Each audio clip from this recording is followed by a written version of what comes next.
साथ क्यों जो है ना अल्लाह रब्बुल इज़्ज़त ने इनकी जो है ना मिसाल दी।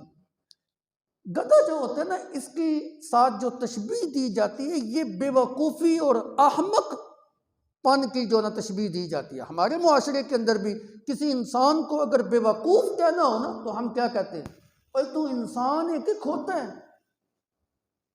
तेरे च अकल कोई नहीं। इसका मतलब यह है कि अकल गधे में नहीं होती, तुझे तो अल्लाह ने इंसान पैदा किया। बेवकूफ़ तो गधा होता है।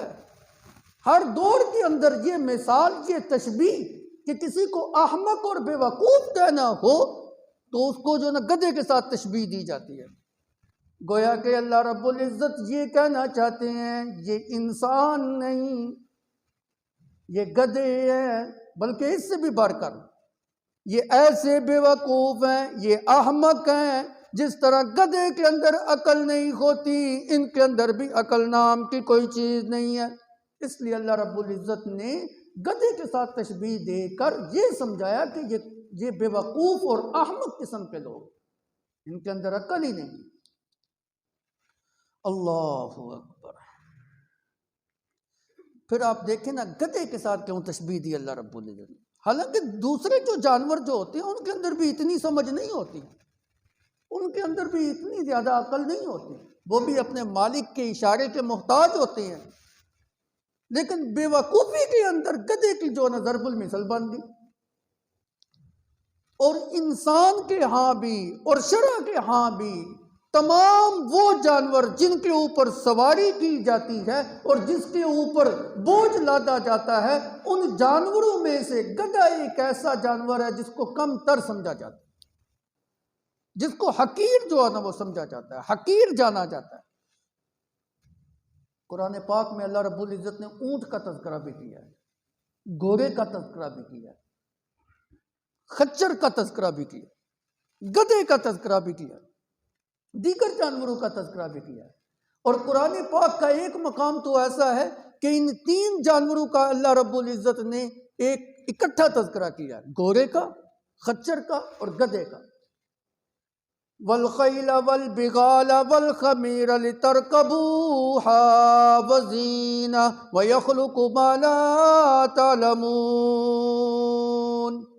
वल खैल घोड़े, वल बिगाल खच्चर, वल खमीर गधे, तीन का अल्लाह ने तज़किरा किया।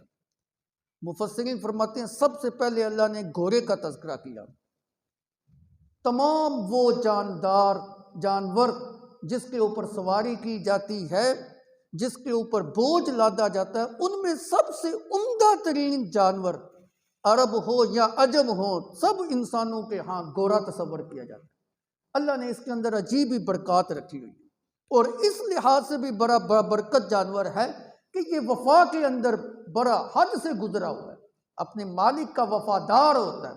और इस लिहाज से भी बाबरकत जानवर है कि आला जिहाद है, जिहाद इसकी पीठ के ऊपर सवार होकर जिहाद जो है ना वो किया जाता है। शायद इसी वजह से इसकी कुर्बानी भी मकरूह है जी, कि ये आला जिहाद है। अगर इसको ज़िबा कर करके काट के खाया जाए तो फिर जिहाद किसके ऊपर सवार होकर किया जाएगा।